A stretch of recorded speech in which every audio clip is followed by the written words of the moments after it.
Welcome back to my channel, where real story takes its time. Let's get into it. I'm Daniel, 28, and I've spent most of my life being underestimated by my family. Not in a subtle, teasing way. No, this was full on. You'll never amount to anything kind of dismissal.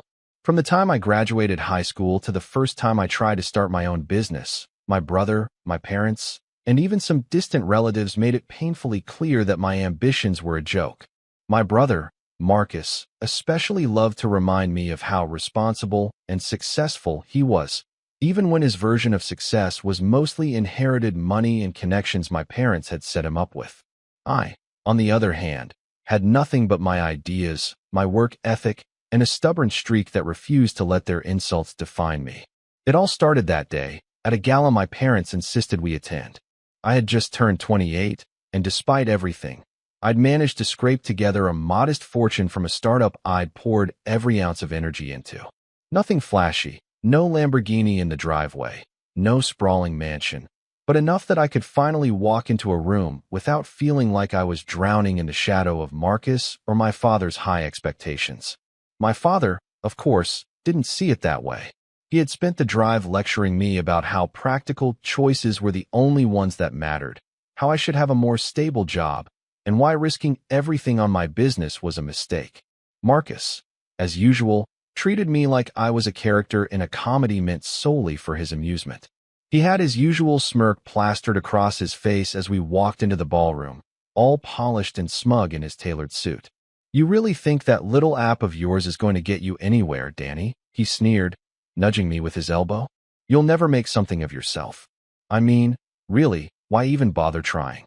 For a moment, I wanted to say something cutting, something that would shut him up, but I didn't. I just smiled, the kind of smile that hid a storm behind it, and said nothing. I had learned a long time ago that showing them they got under my skin only fed their sense of superiority. So I let him talk, let him think his words had weight, while I focused on something else entirely. The fact that this gala wasn't just any event. It was a networking opportunity, a chance to rub elbows with investors, CEOs, and people who could actually make things happen. And for the first time in my life, I felt like I belonged in that room, even if my family didn't see it yet. As we were escorted to the main hall, Marcus kept up his running commentary, loud enough for anyone nearby to hear. "I can't believe you're still wearing that, Danny. Seriously, is that the best you can do?" My father gave me a look that was part disapproval, part disappointment, as if my wardrobe somehow reflected my entire worth. I clenched my jaw, reminding myself that tonight wasn't about them. Tonight, it was about me proving, silently, that their approval was irrelevant. Then came the moment that made my chest tighten in a mixture of anxiety and anticipation. The event coordinator, a tall woman in a sleek black dress, approached me directly as Marcus was mid-sentence about my supposed failures. Her voice was calm, but her eyes had a spark of recognition. "Congratulations, Mr. Hale. Your VIP table awaits." The words hit me like a jolt of electricity. My brother froze mid-sentence, his smirk faltering. My father's face turned pale, a strange mixture of shock and something that looked suspiciously like fear. Marcus opened his mouth, probably to make another sarcastic remark, but nothing came out. For once, he was speechless. And in that moment, I realized that nothing in this room, or in the world I'd built for myself, would ever be the same. I followed the coordinator, every step deliberate, feeling a mixture of triumph and disbelief. The VIP section was more extravagant than I had expected, complete with plush seating, private waitstaff, and a view that overlooked the entire event floor. I could hear my family somewhere behind me, their voices muted but the tension in them unmistakable. The fact that I'd been recognized, acknowledged, and valued in a space they thought they controlled ignited something in me, a slow-burning determination that this was only the beginning. As I settled into my chair, I couldn't help but glance back at them. Marcus's face was contorted with disbelief. My father looked like he'd swallowed something bitter, and my mother, well, she was the only one who masked her reaction with a polite, forced smile, though her eyes betrayed the same shock. For the first time, I felt a shift, not just tonight, but in the dynamics that had ruled my entire life. And I knew, deep down, that they had no idea what was coming. The night dragged on, filled with clinking glasses, laughter, and the hum of conversation that only seemed to underscore my family's discomfort. Every time I caught Marcus's eyes, I could see the storm of resentment brewing, the kind that was only fueled by envy and pride. My father hovered nearby, trying to reclaim some sense of control, offering forced congratulations that felt like insults in disguise. And through it all, I sat back, calm, letting them stew in their assumptions while silently plotting my next move. This wasn't just about proving them wrong anymore. It was about showing them, definitively, that their words, their mockery, and their dismissive attitudes couldn't touch the person I had become. I didn't just want to succeed. I wanted them to witness it, to feel the full weight of underestimating me. And the more I watched them squirm in their social discomfort, the more I realized that tonight was just the start of a long, calculated shift in power. Every laugh, every polite nod from someone important, every whisper of recognition in the room felt like fuel. I could see Marcus tightening his jaw, muttering something under his breath, probably about how he'd always been better. But I wasn't angry, at least not in the way they expected.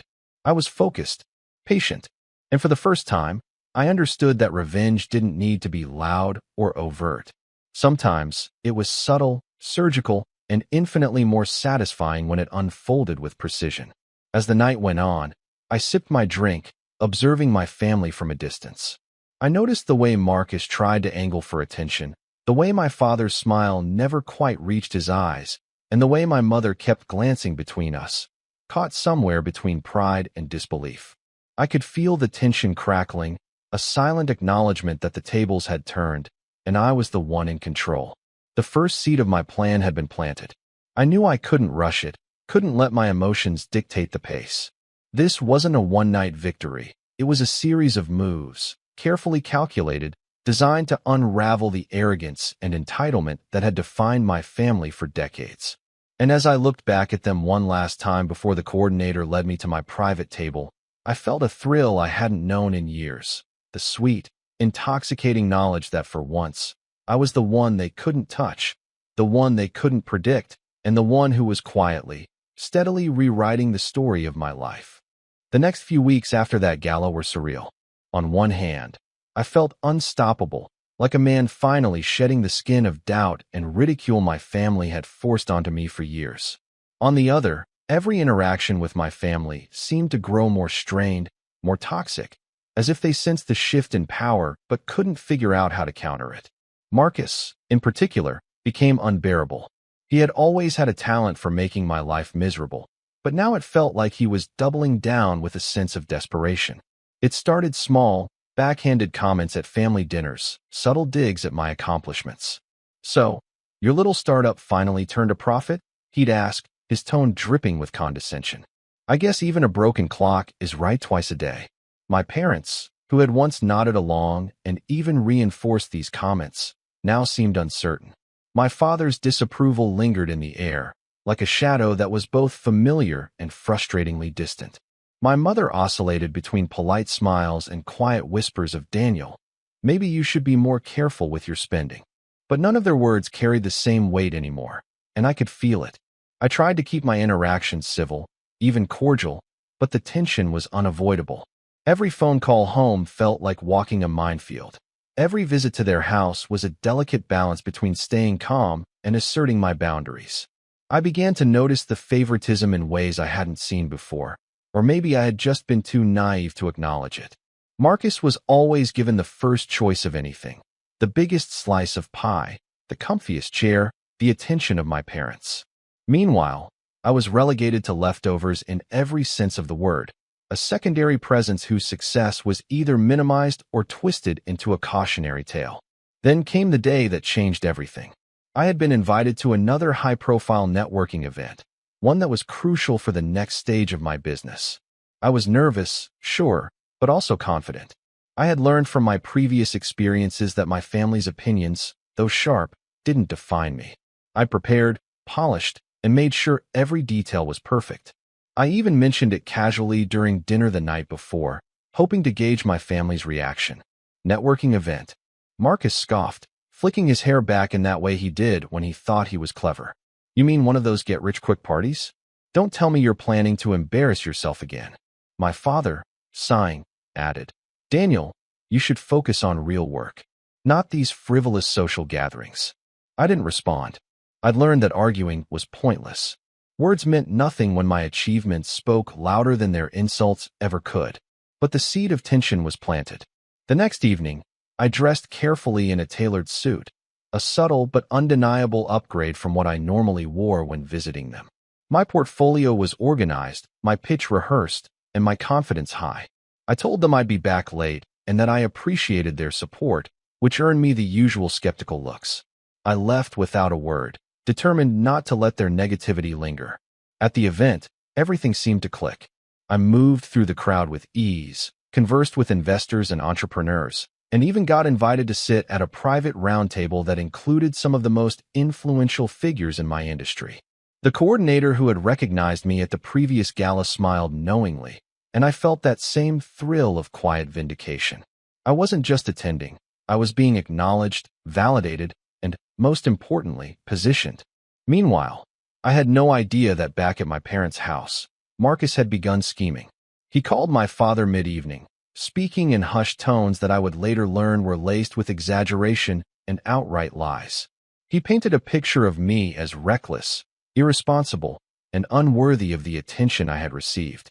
By the time I returned home, I could sense the shift in energy immediately. The moment I walked through the door, I knew something was wrong. My mother was seated stiffly in the living room, her hands folded over her lap, eyes darting toward the hallway, as if expecting someone to appear at any second. My father stood nearby, his posture rigid, jaw tight. And Marcus, he was leaning casually against the doorway, a smirk that didn't reach his eyes plastered across his face. Daniel, my father said, voice strained.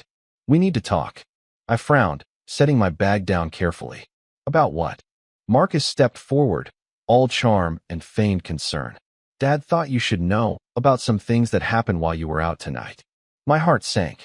I had learned to recognize this pattern. Marcus would plant doubt, manipulate the narrative, and watch my parents take the bait. But even then, nothing could have prepared me for what came next. Daniel, my mother began, her voice unusually quiet.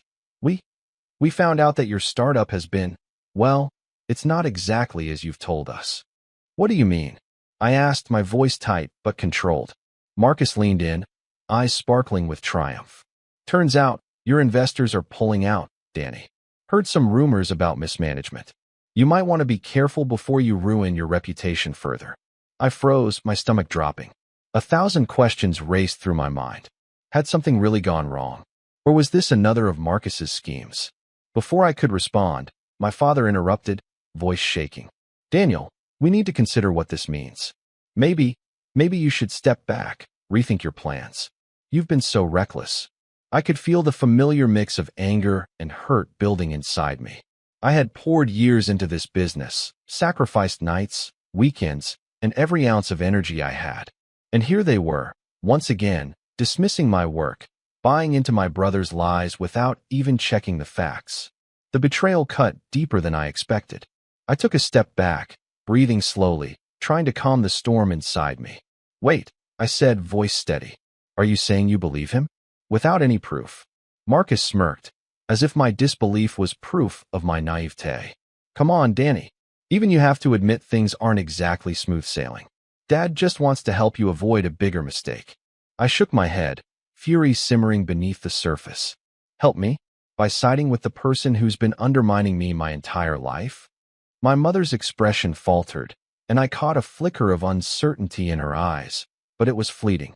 My father looked torn between his instinct to protect his eldest son and the nagging voice of reason he refused to acknowledge. The moment crystallized something inside me. This wasn't just about financial success, or recognition, or even proving Marcus wrong. This was about trust, about respect, about reclaiming control over my own life. And if my family was unwilling or incapable of seeing my value, then I would have to show them in a way they couldn't ignore. By the time I went to my room that night, my hands were shaking, not with fear, but with a quiet, relentless determination. I replayed every conversation, every insult, every subtle betrayal I had endured. The pattern was clear. Marcus's jealousy, my parents' favoritism, the constant undermining. It had all led to this moment. And for the first time, I realized something crucial. I didn't need them to believe in me. I only needed to be smart, patient, and unrelenting. I spent the rest of the night drafting plans in my mind, considering every avenue of influence I could leverage. If they thought tonight's betrayal would stop me, they had no idea what was coming. But I also knew I had to be careful. This wasn't about a fit of anger or impulsive revenge. It had to be precise, strategic, and undeniable. One wrong move, and I could lose not just my dignity, but the respect I'd fought so hard to earn. As I drifted to sleep, I felt the first sparks of a plan forming. And somewhere deep inside, I understood that the next time my family tried to belittle me, to manipulate the truth, or to undermine my efforts, they wouldn't just be disappointed. They would see the full measure of what it meant to underestimate me. Little did I know, though, that the betrayal Marcus orchestrated was just the beginning. And the real reckoning, the kind that would make every insult, every sneer, every dismissive glance pale in comparison, was closer than I could have imagined. The days that followed Marcus's betrayal were some of the hardest I'd ever faced. At first, I was numb. Every step felt heavy. Every conversation with my family a reminder of how thoroughly they'd underestimated me. Even my father, the man who had once been my anchor, seemed to crumble under the weight of my brother's manipulation. The subtle disbelief in his eyes when I tried to defend myself stung far more than any direct insult from Marcus ever could. My mother, ever cautious and prim, hovered in a way that felt more like a leash than support. I could feel their judgment pressing in on me from every angle, and the isolation was suffocating. I spent nights pacing my apartment, staring at the skyline through the living room window, replaying the gala, the phone calls, the words that had cut deeper than anything I'd ever heard. The idea that my life's work could be so easily twisted, dismissed, and devalued by my own family was unbearable. Part of me wanted to lash out, to confront them, to scream until the echoes of my anger shook the walls. But another, calmer part of me understood something essential. If I reacted in rage, I would be handing them exactly what they wanted, a sense of control. And I had spent too long letting them define me to fall into that trap. So I retreated. I retreated from them, from their toxic judgments, and from the social obligations that had once seemed unavoidable. I focused instead on the one thing no one could touch, my vision. Every ounce of energy I had went into my work, not for their validation, not for applause, but for myself. I began reevaluating my strategy, analyzing every misstep, every vulnerability that Marcus and my family could exploit, and planning around it. It was painstaking, slow, and often lonely work, but it was mine. And for the first time, I felt a sense of control that didn't rely on their approval. I remember the exact moment things began to shift.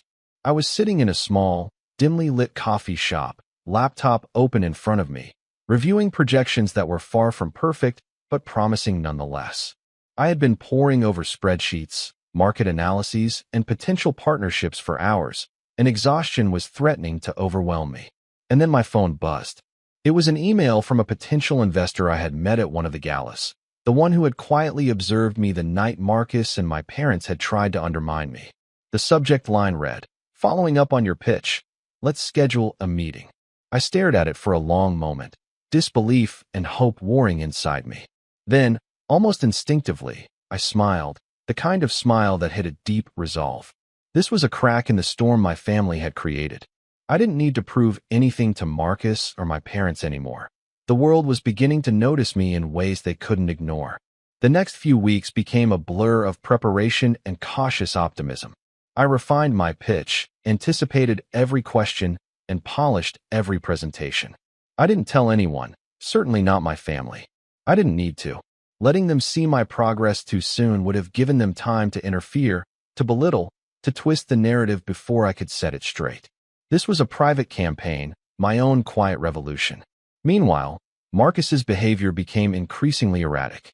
He could sense, even if he couldn't articulate it, that I was no longer the same person who tolerated his jabs. He tried his usual tactics, mockery, subtle manipulation, even attempts to sabotage me through mutual acquaintances.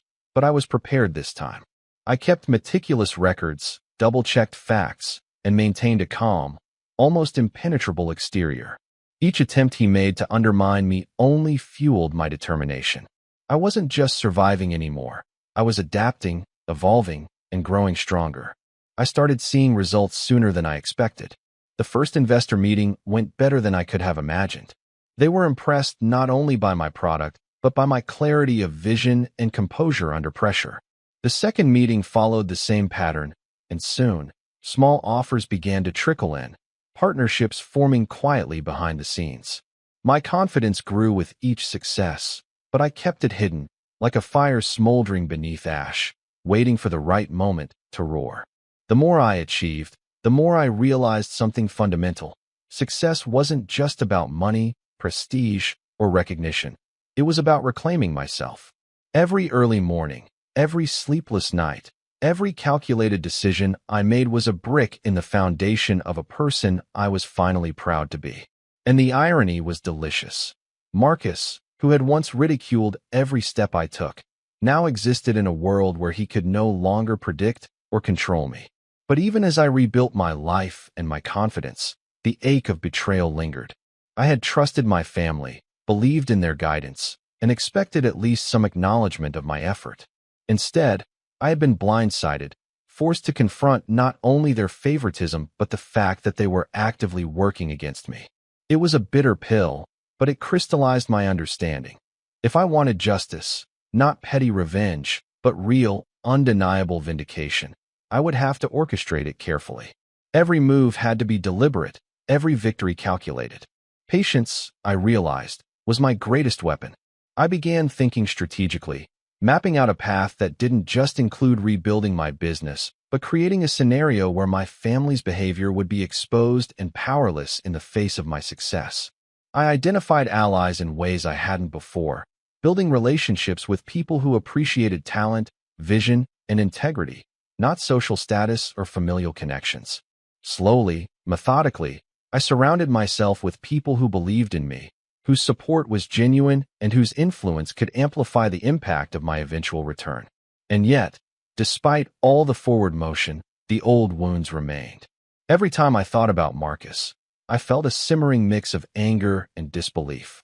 Every glance at my parents reminded me that love, in their world, came with conditions, with a hierarchy that favored entitlement and charisma over hard work and integrity. I realized that my fight wasn't just for validation. It was for self-worth, for dignity, and for the right to define my life on my own terms. One evening, as I closed my laptop after a long day of planning and correspondence, I leaned back in my chair and allowed myself a rare moment of reflection.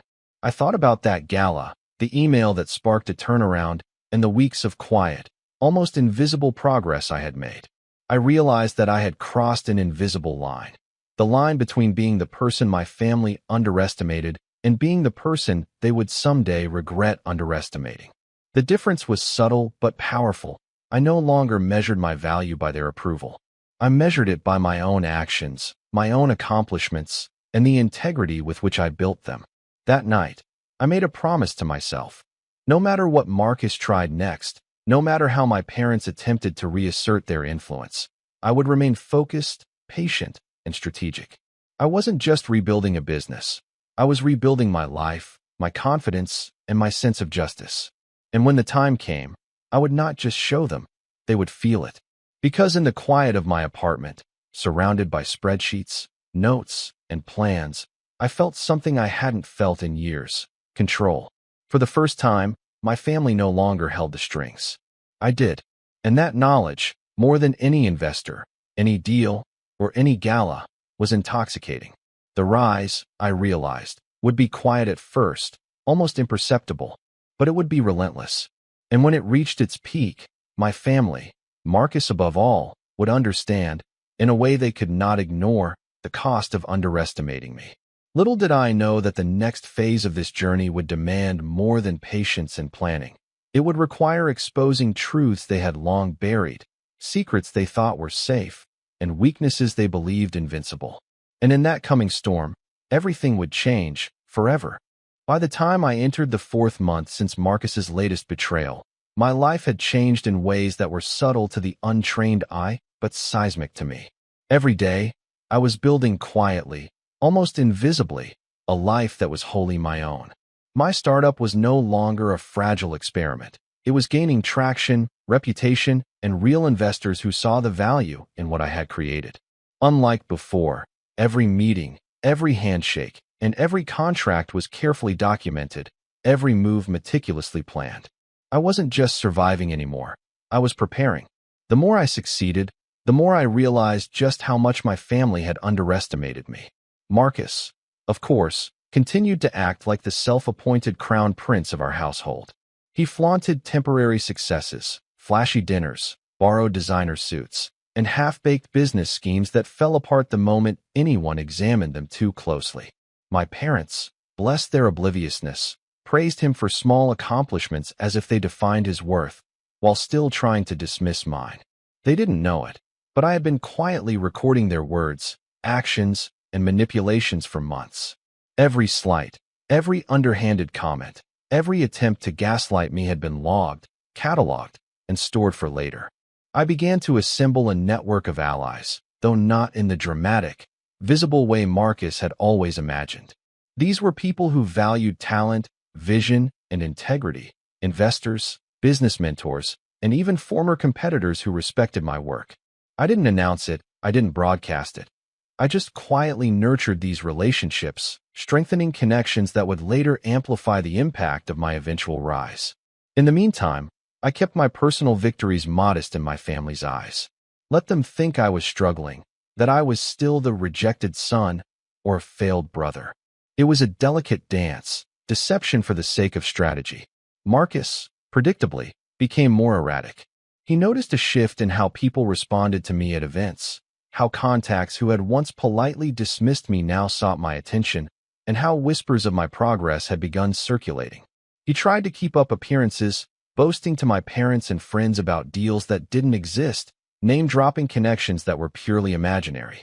The desperation in his eyes whenever he thought I wasn't watching was deliciously satisfying, though I kept my own excitement carefully muted. Patience, I reminded myself, was my greatest weapon. One afternoon, I received a message from a former mentor who had left the corporate world for consulting. He had heard about my startup through the grapevine, and he wanted to meet. This was a pivotal opportunity, not just to gain insight, but to leverage his influence and credibility. We met at a quiet cafe, the kind of place where business deals could be discussed without prying eyes. Over coffee, he asked me about my strategy, my vision, and my long-term goals. I spoke candidly, carefully planting seeds that would later serve to expand my reach and credibility. By the time we left, he was visibly impressed and agreed to make introductions to a handful of high-profile investors who could change everything. I didn't tell my family, not a word. Let them continue thinking I was struggling. They were already proving themselves incapable of recognizing real talent anyway. Instead, I moved deliberately, each small victory compounding into a larger plan. Every meeting, every signed contract, every investor impressed became a step closer to the point when they would no longer be able to ignore me. Meanwhile, at home, Marcus was steadily unraveling. He became more audacious in his attempts to belittle me, trying to provoke a reaction that would allow him to reclaim his sense of superiority. One evening, over a supposed family dinner, he leaned across the table and said, "You know, Danny, maybe you should consider that some things aren't meant for people like you. Some doors just aren't for everyone." My father, predictably, nodded along, his eyes reflecting a mixture of skepticism and the faintest trace of approval for Marcus's cruelty. I didn't respond immediately. Instead, I sipped my water slowly, keeping my expression neutral. Inside, a plan was taking shape. I had been documenting his lies, his manipulations, his petty triumphs, and my parents' complicity. Everything was being cataloged in a way that would make their arrogance and favoritism impossible to dismiss. And the best part? They had no idea. I also started leveraging my growing influence in subtle ways. Invitations to private events, exclusive dinners, and networking sessions began to arrive with increasing frequency. Every time I attended, I carefully curated my presence. No flashy displays of wealth, no over-the-top gestures, just quiet confidence and competence. People noticed, people respected, and people began associating me with success, credibility, and authority. Marcus, of course, saw some of this but failed to understand its significance. To him, it was all luck, timing, or chance. He didn't realize that every step I had taken was calculated, strategic, and deliberate. Then came a turning point. A minor, seemingly innocuous family gathering that would later reveal itself as a critical moment. My parents had invited a few relatives over for a Sunday lunch, and Marcus saw it as the perfect stage for his usual performance. He made pointed remarks about my supposed failures, poked fun at my modest apartment, and insinuated that my business ventures were foolish. He didn't realize, of course, that I had arranged for one of my most influential investors to be in town, someone whose opinion could silently shift the balance of power. As we sat at the table, Marcus boasting and my parents nodding along, I excused myself briefly. I returned with a casual air, introducing my investor friend as someone I'd met recently who had been instrumental in advising my startup. Marcus's eyes widened slightly. He didn't know who this person was, nor did he grasp the implications. My parents, always eager to impress guests but utterly unaware of the stakes, welcomed him politely, unknowingly providing the perfect contrast, my growing competence against Marcus's hollow bravado. Over the course of lunch, my investor friend asked questions about my work, and I answered with precision, confidence, and subtle authority. Each response, each insight, was a quiet demonstration of capability that Marcus could neither mimic nor undermine. By the time dessert arrived, I could see the shift in the room. Marcus's smirk had faded, replaced by a twitching frustration. My father's forced smile didn't quite reach his eyes. And my mother, well, she finally began to see that my achievements weren't as insignificant as she had believed. This was the moment I realized that the slow burn of my revenge had begun. It wasn't loud, it wasn't dramatic, and it wasn't public yet. But the seeds had been planted. The groundwork was laid. And when the time came to act, when I would finally reveal the full extent of what I had built, it would be undeniable. I spent the following weeks consolidating my position. I scheduled meetings, secured partnerships, and refined every aspect of my public and professional persona. All the while, Marcus continued to act like the dominant figure in the family, unaware that his arrogance and assumptions were being quietly dismantled. My parents, ever slow to perceive reality, remained blissfully ignorant. Their favoritism still skewed toward the son who had squandered opportunities and underestimated me at every turn. The thrill of knowing that my family's assumptions were about to backfire completely was intoxicating. I began to sketch out the final moves, the moments where their ignorance and arrogance would be confronted with undeniable evidence of my competence and success. I knew the timing had to be perfect. The reveal had to hit them all at once, leaving no room for denial, no way to twist the narrative in their favor. Patience had brought me this far, and precision would carry me the rest of the way. Yet, even with all the planning and preparation, a small part of me acknowledged the lingering risk. Marcus was unpredictable, my parents were stubborn, and life had a way of throwing curveballs when you least expected them. But the stakes had never been higher, and the potential reward, vindication, respect, and the sweet satisfaction of proving every skeptic wrong, was too significant to ignore. As I reviewed my notes late one night, cross-referencing investor contacts, potential public appearances, and subtle ways to highlight Marcus's failures without overtly confronting him, I felt a surge of exhilaration. Every detail mattered. Every misstep he had ever made, every insult he had ever thrown, every moment of favoritism my parents had exhibited, it would all serve as fuel for the ultimate reveal. I leaned back in my chair and allowed myself a rare smile. I wasn't just planning revenge. I was crafting justice. And when the day finally came, it wouldn't just be a simple confrontation. It would be a complete overturning of the hierarchy that had dominated my life for so long. A meticulous demonstration that underestimating me had been the gravest mistake my family had ever made. I could feel the tension in my chest, the kind that comes from knowing you are on the brink of something monumental. Everything was in place. Every ally was aligned. Every moment of manipulation and dismissal I had endured would contribute to the eventual reckoning. And as I finally closed my laptop, exhausted but exhilarated, I knew one thing for certain. The next phase, The phase where my rise became impossible to ignore was coming, and nothing would stop it. The night had arrived. Months of meticulous planning, quiet maneuvering, and careful cultivation of allies had led to this single moment, and I could feel the tension in my chest, steady and deliberate, like the beat of a drum announcing the start of a performance. I wasn't rushing, and I wasn't nervous, the kind of nerves that come from doubt or insecurity, but a focused energy that sharpened every thought, every move. I had waited for this, crafted every detail, and now, finally, it was time to act. The venue was an exclusive gala, one that had initially seemed just another networking opportunity, but had become the perfect stage for what I intended. Marcus had, of course, been invited through our parents, who still operated on the assumption that appearances and inherited privilege carried more weight than actual achievement. They didn't know that the night would expose the fragility of everything they had relied on to assert dominance over me. They didn't know that the narrative they had spent decades crafting, of Marcus as the successful, enviable son and me as the underachiever, was about to be shattered.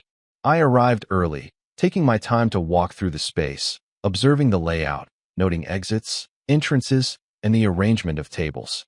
My allies, investors, business mentors, and influential figures who had quietly aligned with me over the past months were in place, discreetly positioned so that their presence would amplify the effect when the moment came. Every camera, every journalist, every socialite who mattered was here. They didn't yet know it, but they were about to witness a demonstration of skill, composure, and authority that would leave no room for denial. My family arrived later, as expected. Marcus, predictably, strutted in with an air of superiority, unaware that the room had already begun to shift under my quiet influence.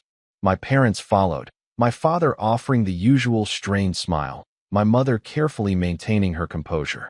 They saw only a man walking in late, as if nothing significant had changed, and I allowed them to think it was just another ordinary evening. That miscalculation, of course, was their undoing. As the gala progressed, I observed them from a distance, noting their interactions, their small gestures of superiority, and the way Marcus attempted to engage with others, fishing for compliments, seeking validation, all while oblivious to the subtle undercurrent that I had created. My allies, quietly seated in strategic locations, watched as well, waiting for the precise moment when their presence would give weight to the reveal I had orchestrated. The opportunity came sooner than I expected.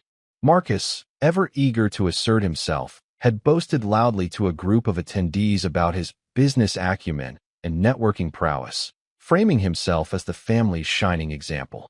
The group, influential figures in the industry, were polite but skeptical, and I could see their curiosity growing as he exaggerated and floundered. I approached casually, offering introductions and insight, letting the moment build naturally. When I finally spoke, it was calm, measured, and authoritative. My words weren't just persuasive, they were definitive. Each statement subtly highlighted my accomplishments, my strategic vision, and the undeniable results of my work.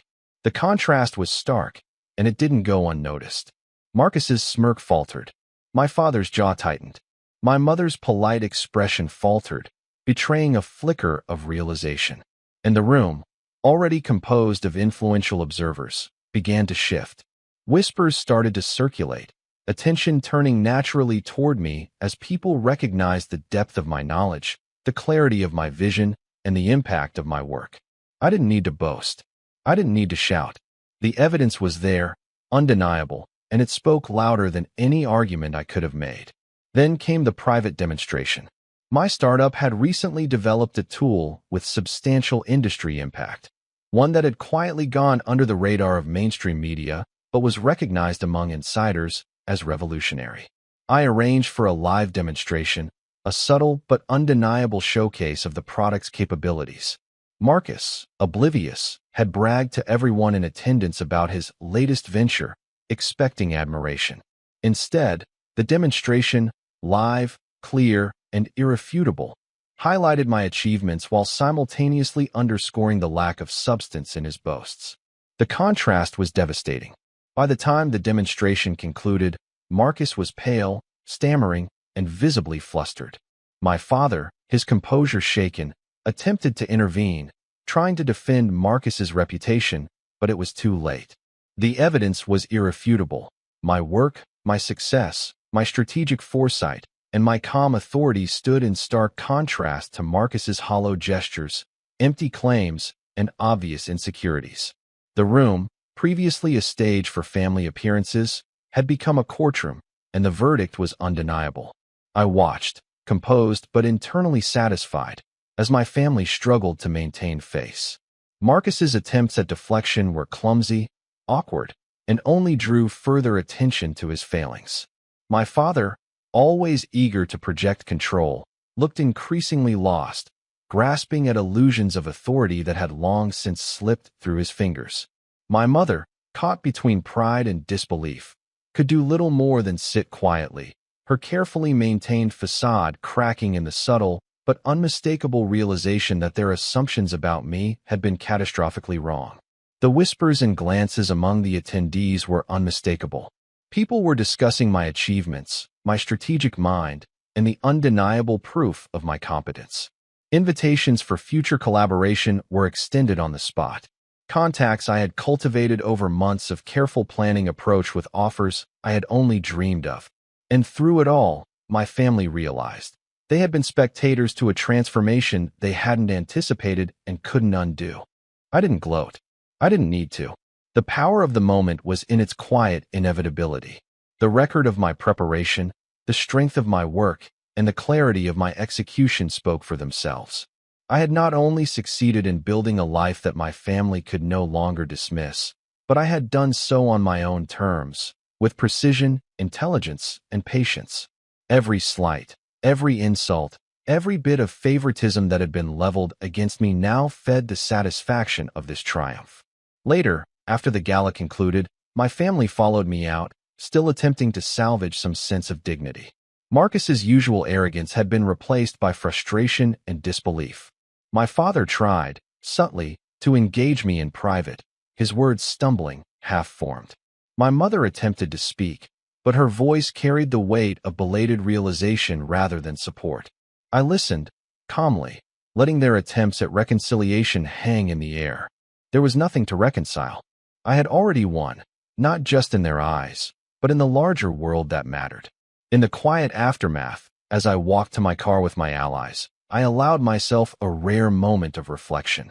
The months of careful planning, patient rebuilding, and strategic networking had culminated in an undeniable victory. The satisfaction was not just in their shock or their embarrassment, but in the knowledge that I had achieved it without sacrificing my integrity, my composure, or my focus. I hadn't stooped to manipulation or petty vindictiveness. I had let the truth of my competence and determination speak for itself. Marcus would no longer have the power to belittle me, to undermine my efforts, or to shape the narrative of my life. My father would no longer view me through the lens of disappointment or doubt. And my mother would finally have to recognize that her favoritism had been misplaced, that her understanding of value, success, and merit had been profoundly flawed. As I drove home that night, the city lights stretching out before me, I realized something profound. Revenge, in its most satisfying form, doesn't always need to be loud, dramatic, or vengeful in the conventional sense. Sometimes it is quiet, calculated, and undeniable. It is built through excellence, persistence, and unassailable competence.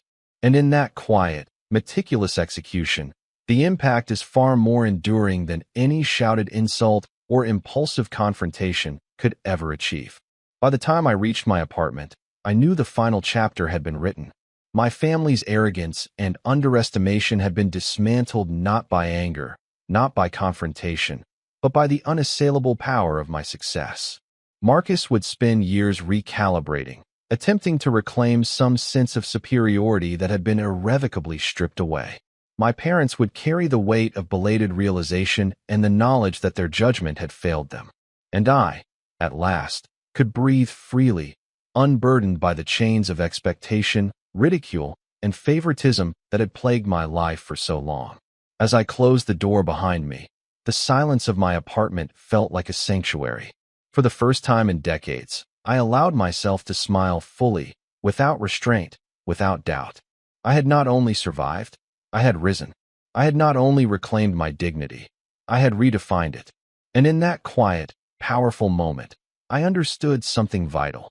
The story of my life was mine alone to write, and I had written it with precision, strength, and unshakable resolve.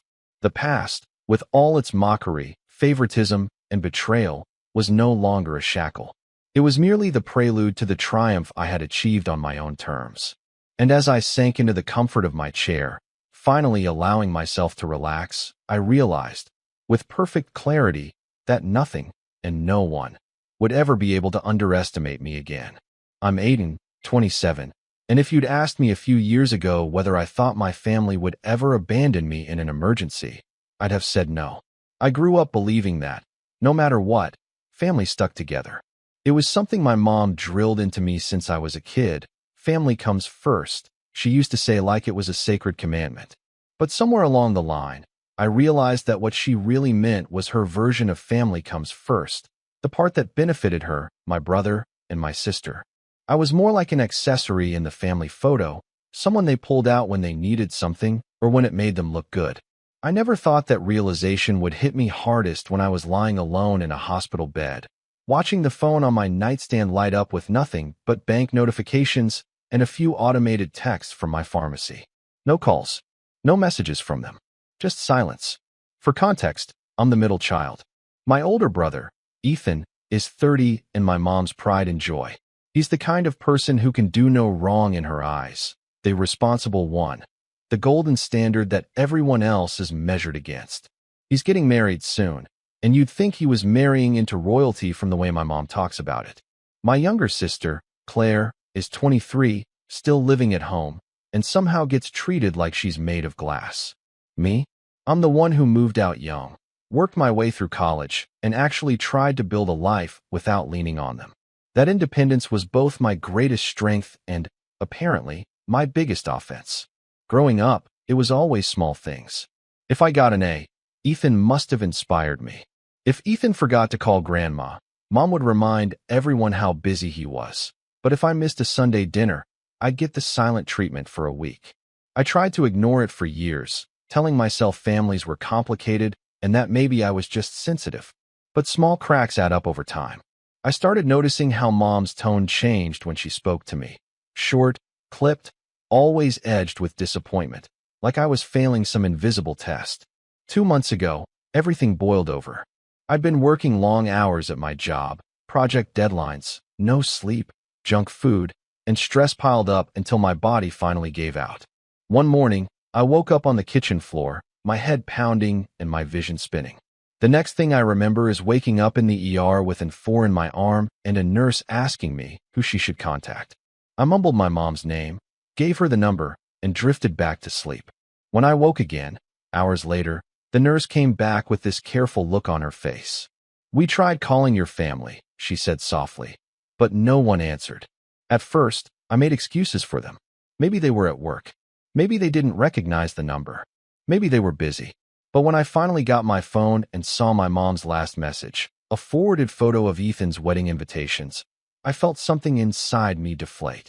I texted her, in the ER. "Passed out. Can you come?" No reply. I waited. An hour passed. Then 2. Eventually, the nurse offered to call a friend for me instead, and that's when it hit me. There was no one else to call. I'd built a life around work and survival, not people. I stayed in the hospital for 3 days. The doctor said I was lucky, severe dehydration and exhaustion, but nothing permanent. Still, lying there under those fluorescent lights, I had a lot of time to think. I kept checking my phone out of habit, expecting a missed call or even a short "you okay?" from someone in my family. But the only message I got was from my mom, 3 days later, right after I'd been discharged and was back home recovering. Her text popped up mid-morning. "Hey honey, hope you're doing okay. Quick question. Could you lend $2,000 for Ethan's wedding? We're a little short on deposits." I stared at that message for a full minute, my brain refusing to process it. No mention of the hospital. No, "how are you feeling?" Just straight to money. It almost felt like she'd skimmed over my last text entirely, as if me being in the ER was an inconvenience she didn't have time to acknowledge. I typed back slowly, each letter fueled by disbelief. "You do realize I was in the hospital, right?" She replied, "Oh, I saw that. Glad you're okay. Anyway, about the money, we'll pay you back soon. You know how important this wedding is for our family." I read that last part over and over. Our family. Funny how our family suddenly mattered when Ethan needed something. I didn't respond for a while. I just sat there, my chest tight, trying to decide what hurt more, being ignored when I needed them or being remembered only when they needed me. Eventually, I opened my banking app and sent her 10 cents with a note attached, "Get him a flower." I didn't expect a reply. I didn't even do it out of pettiness. It was like the only ounce of strength I had left to show I wasn't going to play their game anymore. But the next morning, my doorbell rang at 9 a.m. sharp. Through the peephole, I saw her, my mom, standing on my porch with Ethan right behind her, dressed like they'd just come from Sunday service. She had that forced, tight smile she always used when she was about to guilt-trip me into something. Ethan stood with his arms crossed, looking annoyed, like I'd personally offended him by existing. My stomach dropped. I didn't open the door right away. I just stood there, watching them. For a moment, I thought about pretending I wasn't home, but then I saw her pull out her phone, no doubt ready to text or call me until I caved. I sighed, unlocked the door, and opened it just enough to see their faces clearly. Mom didn't even start with hello. "Aiden," she said, her voice clipped, "we need to talk about your message." Ethan shifted beside her, glancing around my living room like he was checking if I'd suddenly become rich. "What about it?" I asked, trying to keep my tone neutral. She frowned, like she couldn't believe I was making her explain. That was incredibly disrespectful. We asked for help, not sarcasm. I wanted to laugh, but all I could manage was a quiet exhale. "You mean the same kind of help I asked for when I was in the hospital?" That made her freeze for a second, but she recovered quickly, her expression softening into faux concern. "Oh, sweetheart, we were so busy with the wedding planning. You know how stressful these things are. Busy enough to ignore your own son in the ER?" I said quietly. "Got it." Ethan stepped forward, clearly irritated. "You're blowing this out of proportion, man. Mom didn't mean anything by it. We've had a lot going on." I turned to him slowly. "Right? Because your wedding trumps my health." He scoffed. "Come on. You're fine now, aren't you? So what's the big deal?" That line hit me harder than I expected. For a moment, I felt something hot rise in my chest. Anger, betrayal, exhaustion, all tangled together. But before I could respond, Mom cut in, her voice sharp again. "Aiden, we didn't come here to argue. We came here because we need you to do the right thing for your brother. He's family. This wedding is important to all of us. And frankly, your attitude lately has been..." "Tired," I interrupted. "That's what my attitude is. Tired of being the backup plan. Tired of being invisible until you need me." She blinked, taken aback, like no one had ever interrupted her before. "That's not fair," she said finally. "We've always been there for you." I laughed softly. "Really? When?" The silence that followed said everything. Ethan shifted uncomfortably. Mom pursed her lips, and for a long moment, no one spoke. Then she sighed and took a small step closer, lowering her voice like she was trying to reason with a stubborn child. "Aiden, we don't have time for this drama. If you could just lend the money, we'll be out of your hair." Something in me clicked at that moment, a quiet but final realization that this wasn't just about money. This was about control, about how they'd always treated my boundaries like suggestions. I could feel my pulse in my neck, but instead of yelling, I stepped aside just enough to make it clear I wasn't letting them in. "Mom," I said evenly, "you are out of my hair. And you can stay that way." Her face hardened instantly. "You're being selfish." Ethan muttered something under his breath, something like unbelievable. And for a moment, I thought they'd leave. But then Mom squared her shoulders, that familiar manipulative calm washing over her features. "If you're going to act like this," she said, "don't expect an invitation to the wedding." "Perfect," I replied, and shut the door. But I didn't realize that was just the beginning, that their visit that morning wasn't the end of the argument, but the spark that would set off something much bigger.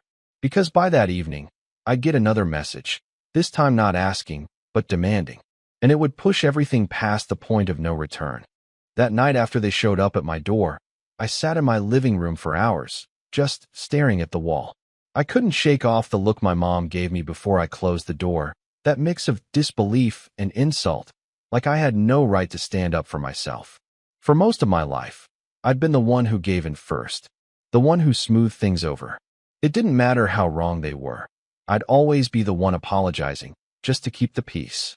But something about standing there and finally saying no, it felt different this time. Like once I shut that door, I'd quietly drawn a line in the sand that none of us could ever cross back over. I tried to convince myself that it was over, that they'd cool off and move on. But by the next morning, my phone started buzzing nonstop, texts, missed calls, and then a group message titled Family Chat. I hadn't seen that notification in months. My mom must have revived it just to corner me. The first message was from her. Aiden, we're not doing this over text. You need to come by the house tonight. We're having a family dinner, and we're going to talk this out like adults. That was followed by one from Claire. Please just come. Mom's stressed out, and Ethan's furious. Just make peace already.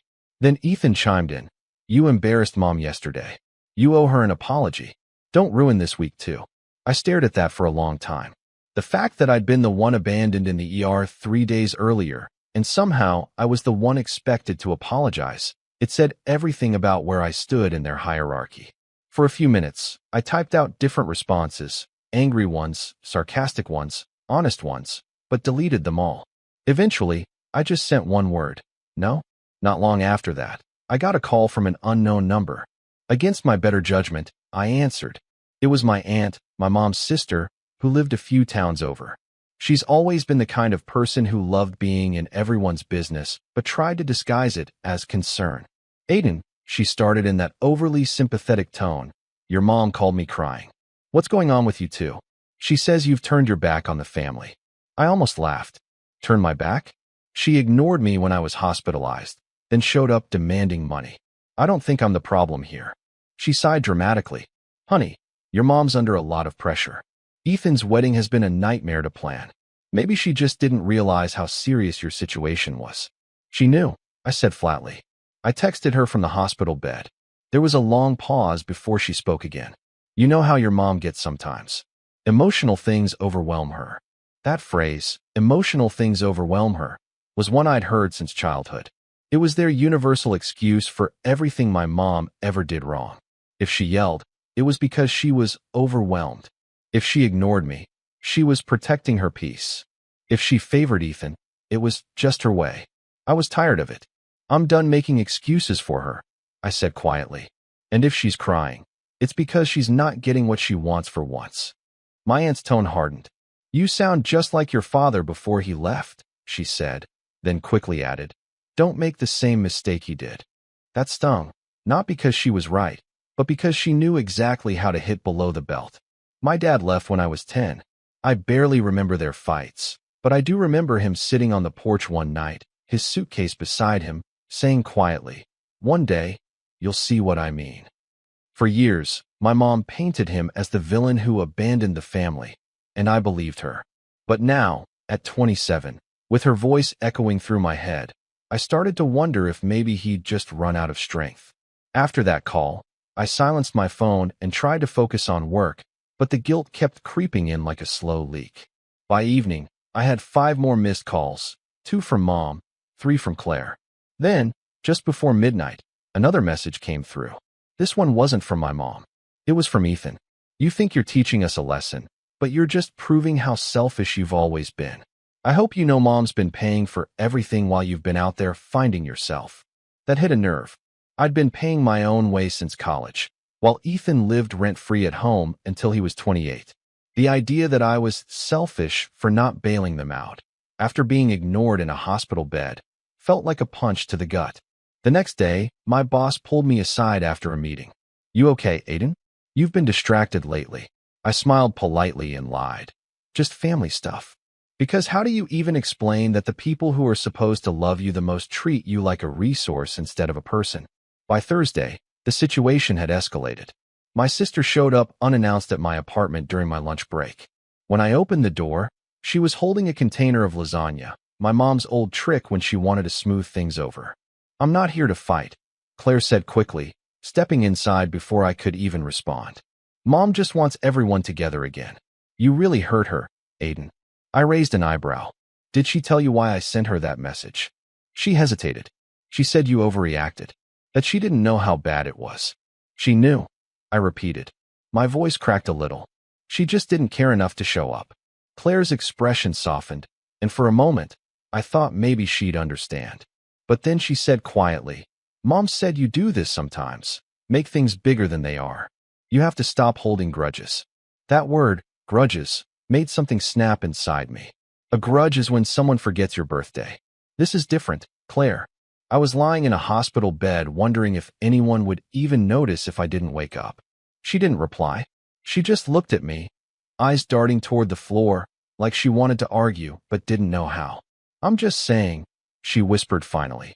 You could fix all of this if you just helped out a little. The wedding's next month, and Mom's been so stressed. She said if you chipped in, she'd let everything go. I almost laughed. That phrase, let everything go, as if forgiveness was some bargaining chip she could trade for cash. I already gave her what I thought the situation was worth, I said. Claire sighed, clearly frustrated. You're impossible, she muttered, grabbing her bag. I tried. When she left, I stood at the window watching her walk down the street, shoulders hunched, phone already pressed to her ear. I knew who she was calling. By the weekend, the group chat was blowing up again. Mom kept alternating between guilt and passive aggression. One moment saying she was hurt by my cruelty, the next asking if I'd reconsider helping with the catering deposit. But then, late Saturday night, a message appeared that made my stomach drop. Since you've made it clear you don't want to be part of this family, we'll manage without you. But just so you know, I used your savings account for Ethan's bachelor party expenses. We'll pay you back eventually. I froze. My savings account. The joint one my mom had opened for me years ago for emergencies, back when I was still in college. I'd forgotten all about it, barely touched it in years, but apparently, she hadn't. I logged into my banking app, so fast my hands shook. The balance was almost empty. $3,000 gone. I felt my whole body go cold. My heart started pounding, so hard it felt like I could hear it echo in the room. I reread the message 3 times, hoping I was misinterpreting it, that maybe she'd meant a different account. But no. There it was, a transfer to an event company under Ethan's fiancé's name. I texted her immediately. You took money from my account? Without asking. Her response came within seconds. It's not like you were using it. You said family was important once. Consider it your contribution. My vision blurred for a second, rage bubbling up so fast it scared me. That wasn't yours to touch, I typed back. Her next message was short, cold, and final. Watch your tone, Aiden. I'm still your mother. That was the moment something inside me cracked. The exact second I realized there was no fixing this.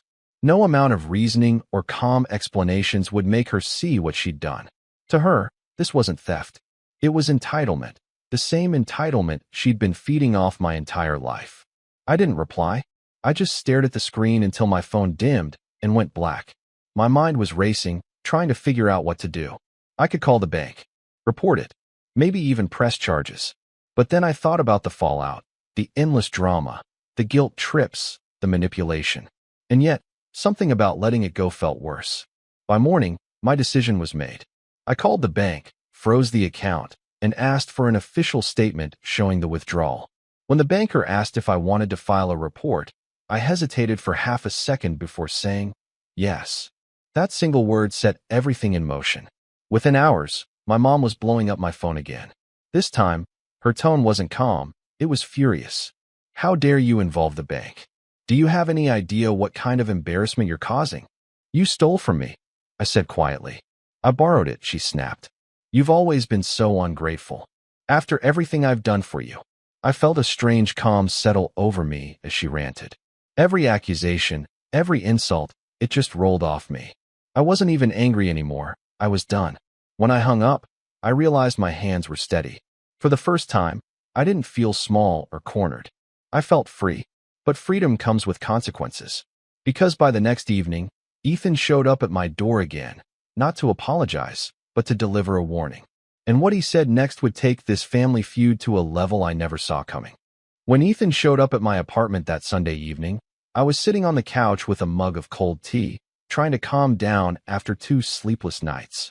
I wasn't surprised to see him, not after the bank report and the explosion of texts from Mom earlier that day, but the look on his face caught me off guard.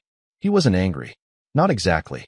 He looked smug, like someone who'd already decided how the conversation would end before it even began. He didn't even knock properly.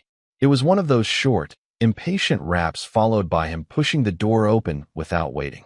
"You can't keep doing this, Aiden," he said as soon as he stepped inside, his tone clipped and rehearsed. "You've caused enough chaos. Hello to you too," I muttered, setting the mug down. He ignored me and went straight for it. "You froze Mom's account.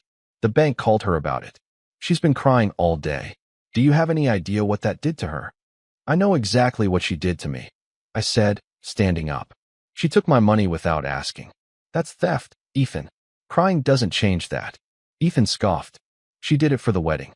It's family money, Aiden. You're acting like she robbed a stranger." "It was my account," I said, trying to keep my voice steady. "And no, family money isn't a thing when one person puts in all of it." He crossed his arms, his jaw tightening. "You're pathetic, you know that? You've always been jealous of me. Mom told me about your little text, sending 10 cents like some kind of insult. You think that makes you strong? It just makes you bitter." That word again. Bitter. It was their favorite way to discredit any emotion they didn't want to deal with. I didn't respond right away. I just looked at him, realizing that arguing would only give him what he wanted, the chance to feel superior. Ethan sighed when I stayed quiet. "Here's what's going to happen," he said, straightening his posture like he was making some formal decree. "You're going to call the bank tomorrow and drop the complaint. Then, you're going to apologize to Mom. Publicly. At dinner. You owe her that much. And if I don't," I asked calmly. He gave a humorless laugh. "Then don't bother showing up to the wedding. Don't bother showing up ever again." "Sounds perfect," I said. He blinked, clearly not expecting that. "Excuse me. I mean it," I said, voice even. "If staying in this family means pretending this is normal, I'd rather not." He shook his head, muttering under his breath. "Unbelievable. You really think you're better than the rest of us, huh?" "No," I said. "I just think I deserve basic respect." For a second, he just stared at me, his mouth tightening into a thin line. Then he smirked, that same condescending look he used to give me when we were kids. "You'll regret this, Aiden. You always do." And with that, he left. When the door clicked shut, I felt the weight of everything finally crash down on me. The exhaustion, the betrayal, the loneliness. For years, I tried to believe that being independent didn't mean being alone. But now, sitting in that quiet apartment, it really hit me just how empty things had become. No family. No real friends to lean on. Just work in silence. The next few weeks were rough. My mom and Ethan went radio silent, except for the occasional message from Claire asking if I was ready to stop being stubborn. My aunt called once to tell me I'd broken my mother's heart. Then even she stopped reaching out. I started throwing myself into work again, partly out of habit, partly to drown everything out. But even that began to feel hollow. I'd wake up, go to the office, come home, and repeat. No laughter, no purpose, just noise. I was surviving, not living. One night, I stayed late at the office to avoid coming home to the silence. My coworker, Lena, noticed I was still there around 9 p.m. "You're gonna burn yourself out," she said, dropping a stack of papers on my desk. I tried to smile. "Too late for that." She studied me for a second, then said, "You ever thought about doing your own thing? You've got the brains for it. You're just too scared to leave the safety net." I laughed softly. "Safety net? I think mine broke years ago." She shrugged. "Then maybe that's your cue to build your own." That line stuck with me. For days afterward, I kept thinking about it, building my own safety net. I'd always played it safe, followed the rules, tried to keep everyone happy. But where had that gotten me? Drained, used, and broke. Maybe it was time to do something just for me. So I started small. Late nights, after work, I'd sit at my laptop sketching out business ideas. I'd always been good with design. Back in college, I used to make logos and posters for clubs and local events. It was something I loved, but never took seriously because Mom always said, "Art won't pay the bills." But what if she was wrong? Within a month, I built a small portfolio and started freelancing online. At first, it was just extra cash, a few hundred here and there. But slowly it grew. Word spread. I began getting clients from referrals, people who liked my work and recommended me. For the first time, I was doing something that didn't drain me. It actually made me feel proud. Meanwhile, my family's silence continued. I didn't hear a word about the wedding, though I saw pictures online. Ethan in a white suit, Mom glowing beside him, smiling like nothing had ever happened. I wasn't tagged in a single one. Not that I expected to be. Still, I'd be lying if I said it didn't sting. There was something about seeing them all together, laughing, posing, that made me feel like a ghost. Like I'd been erased. But instead of breaking me, it lit a fire. I started channeling all that hurt into my work. Late nights turned into early mornings. My designs got better, bolder. A few months later, one of my projects, a rebrand for a local startup, went viral on LinkedIn. Suddenly, my inbox was flooded with inquiries. Companies wanted to work with me. For the first time in my life, I wasn't the forgotten one. I was building something of my own, something they couldn't take or belittle. Of course, success has a way of attracting attention. And in my family, attention always came with strings attached. About 6 months after the wedding, I got a message from Claire. It was short but strangely formal. Mom wants to talk. She said it's important. Please don't ignore her. I hesitated before replying. Part of me wanted to delete it and move on, but another part, the part that still craved closure, couldn't resist. What does she want? I asked. Claire took a while to respond. When she did, the message made my stomach tighten. It's about the house. She needs your help. The house. The one we grew up in. The one Mom always said she'd never let go of. I didn't answer. I just stared at the screen, wondering what help really meant. Money, probably. It always came back to that. That night, I sat on my balcony, staring at the city lights below. I thought about everything that had happened. The hospital, the stolen savings, the endless guilt trips, and realized I didn't owe them anything anymore. But deep down, a tiny voice whispered, maybe this is your chance to show them you don't need them. So I agreed to meet her. Not because I wanted reconciliation, but because I wanted to see what she'd do when she realized she couldn't manipulate me anymore. When I pulled up to the old house the next afternoon, I felt a strange mix of nostalgia and dread. The paint was peeling, the garden overgrown. It looked smaller than I remembered. Through the window, I could see Mom pacing in the living room, phone pressed to her ear. When she saw me, she hung up quickly and opened the door. Her smile was tight, rehearsed. Aiden, she said, as if nothing had happened. You look good. I didn't bother with small talk. What's this about? She sighed, motioning for me to sit. The house is in trouble. The mortgage. Well, I fell behind a bit. I just need a temporary loan to catch up. There it was. The inevitable ask. How much? I asked. About 15,000, she said, eyes darting away. But it's just until things settle down. You're doing well now, right? You can afford it. I stared at her, trying to decide if she genuinely didn't see the hypocrisy or if she was just pretending not to. You took 3,000 from me without asking, I said quietly. Why would I give you 15? Her smile faltered. That was a misunderstanding. No, I said, that was theft. She bristled. Don't use that word. You make it sound criminal. It was criminal. Her voice rose. You've changed, Aiden. You've become cold. Money has made you arrogant. No, I said, standing up. It's made me free. Her face went pale, and for a moment, I almost felt sorry for her. Almost. Then she whispered, you'll regret this. Families don't forget. I met her gaze evenly. Neither do sons. When I walked out that door, I felt lighter than I had in years. But as I drove away, I couldn't shake the feeling that this wasn't over, that Mom wasn't done trying to pull me back in. And I was right. Because a few weeks later, I'd get a call that would change everything again. One that would test just how far I was willing to go to protect the life I'd built and finally make her face the consequences she'd been dodging for decades. The funny thing about rebuilding your life after being broken by your own family is that you start to see things with painful clarity. You notice how much of your old self was built around seeking approval from people who only ever wanted to use you. When I realized that, something in me shifted permanently. I didn't want their validation anymore. I wanted peace, and if they came looking to disrupt that peace, I'd be ready.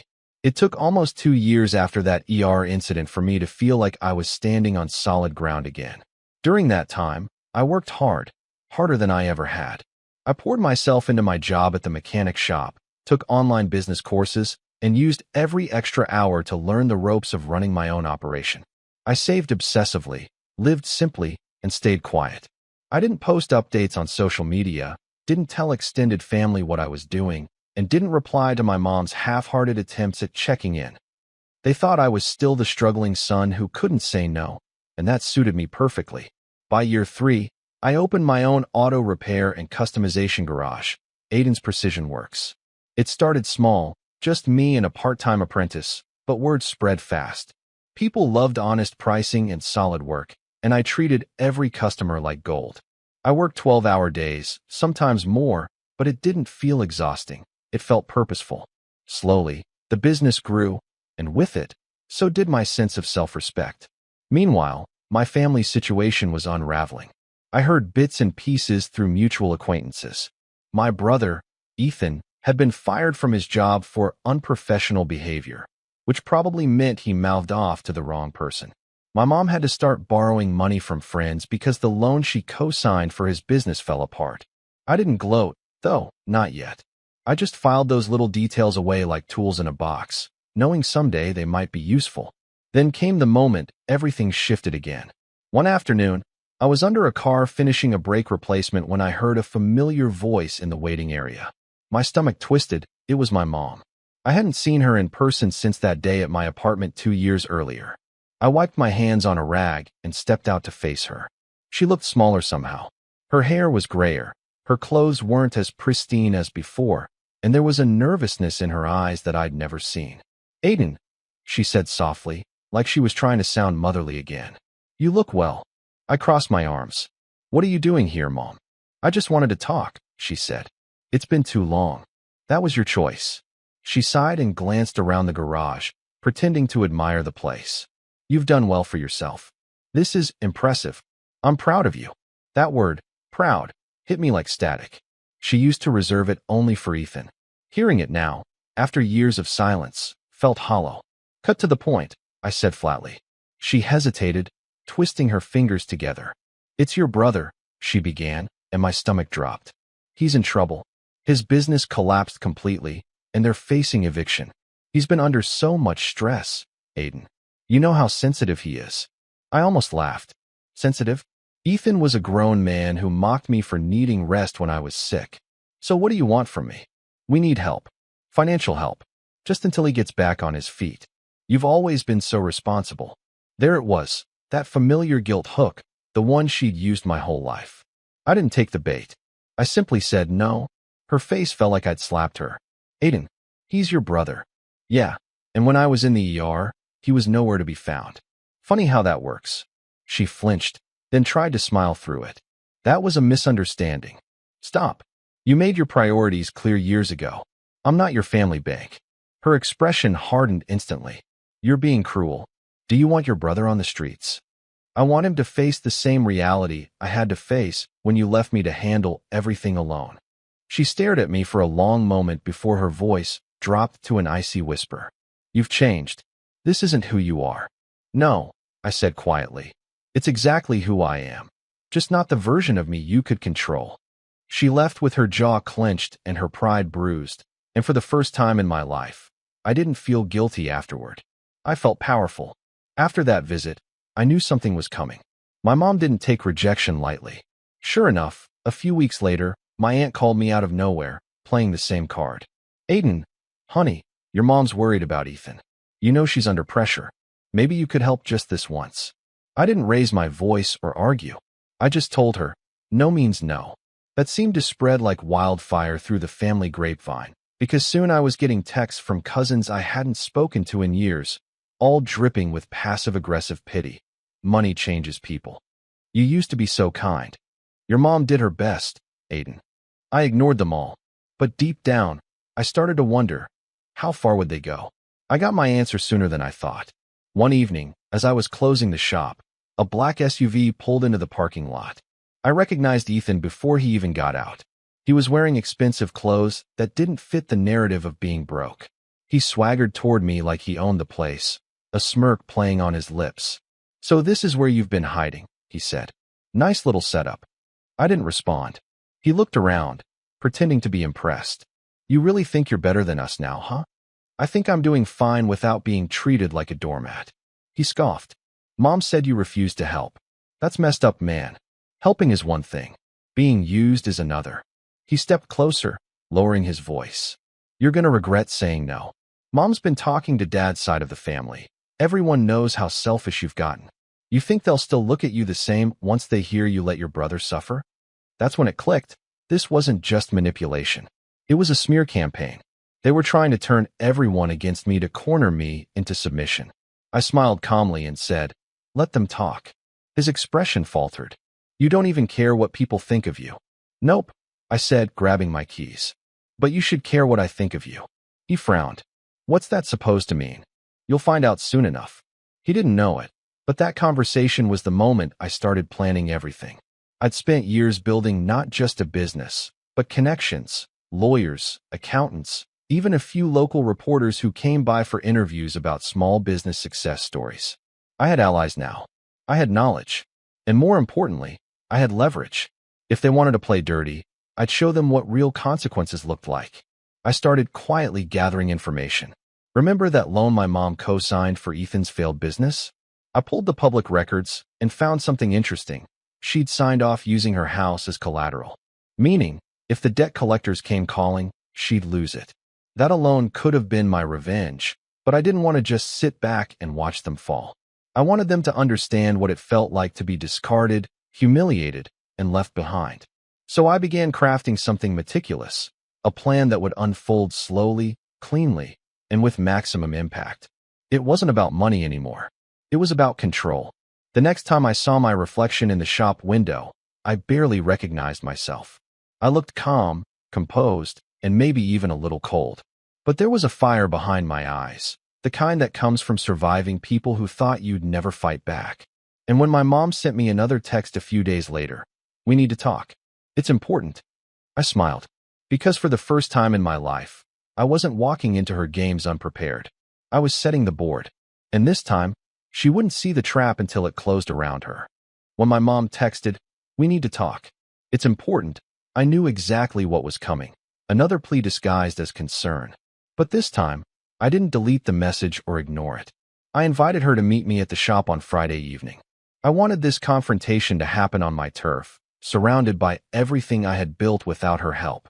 She showed up right on time, wearing her usual mask of composure. But underneath it, I saw cracks, the exhaustion, the worry, the quiet panic of someone who realized they no longer had control. She sat across from me at my desk, glancing around at the clean, modern office space I had designed myself. You've really done well for yourself, she said softly. Your father would be proud. It was almost laughable hearing her invoke Dad.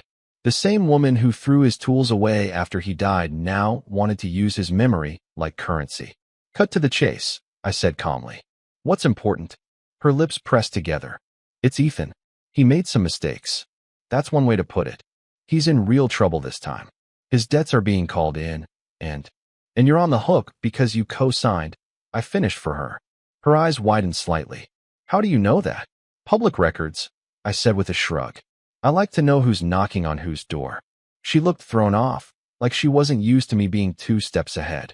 Aiden, please. I don't have anywhere else to turn. If I lose the house, you'll lose the house, I said matter-of-factly. She blinked. What? You heard me. I'm not bailing you out. Her voice trembled. I'm your mother. And you were supposed to be one, I said quietly. But when I was in the hospital, alone, you didn't show up. You didn't even care enough to check if I was alive. You sent me a text 3 days later asking for money. She flinched, her hands gripping the edge of the desk. That was a mistake. I didn't realize. No, I interrupted. You did realize.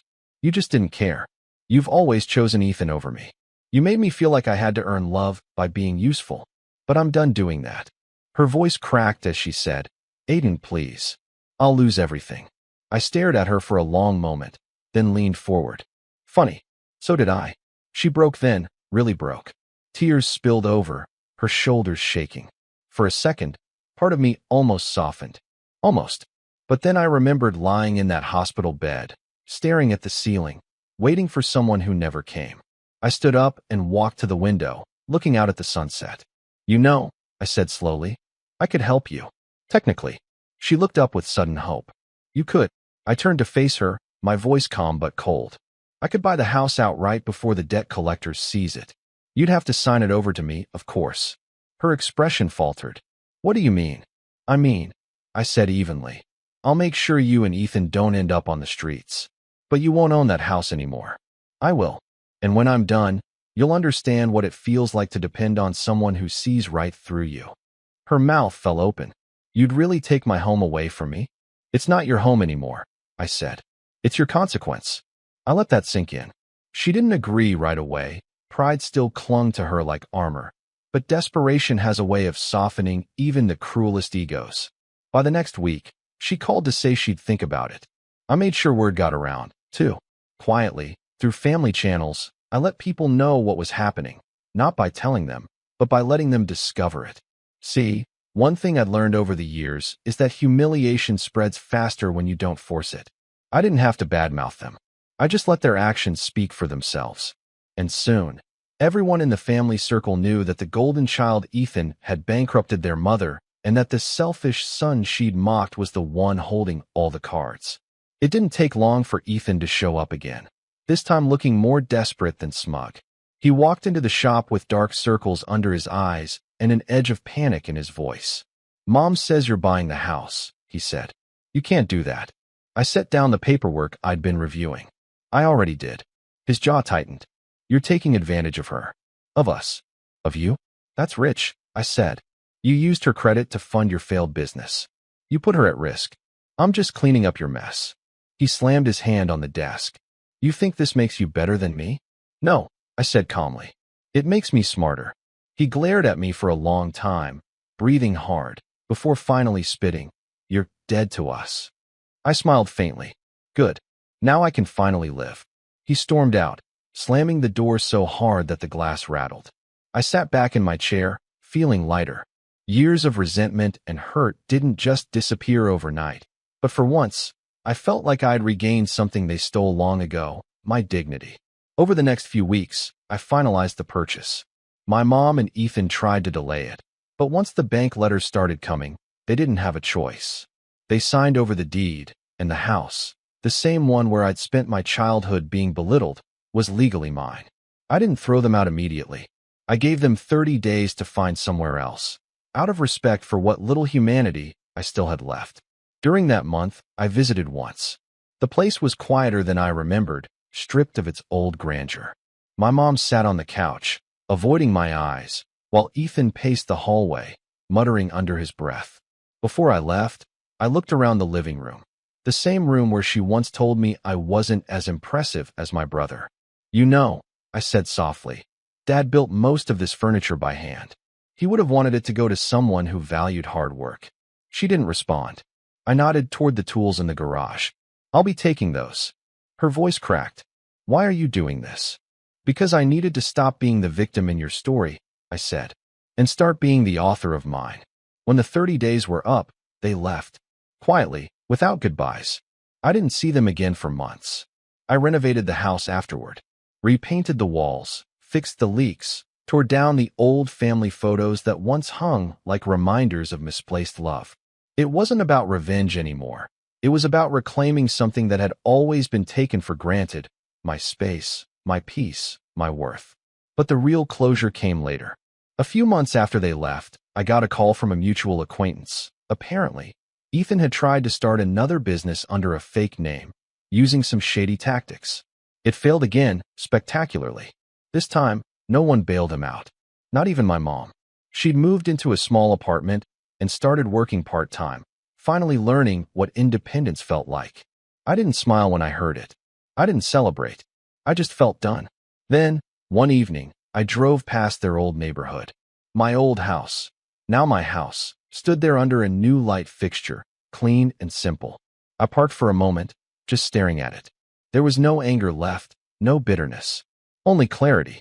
That's when I realized revenge isn't about making them hurt. It's about making yourself whole. And as I turned the key to lock up the garage that night, I whispered to myself, you're free. Because I was. They tried to break me for years. Guilt, manipulation, shame.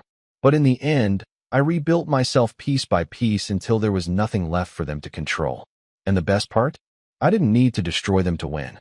I just needed to stop letting them destroy me. When my mom's last text came months later, a simple, "I hope you're doing okay," I stared at it for a long time before replying with 3 words that finally set me free. "I'm doing great." Then I deleted her number. And that was the end.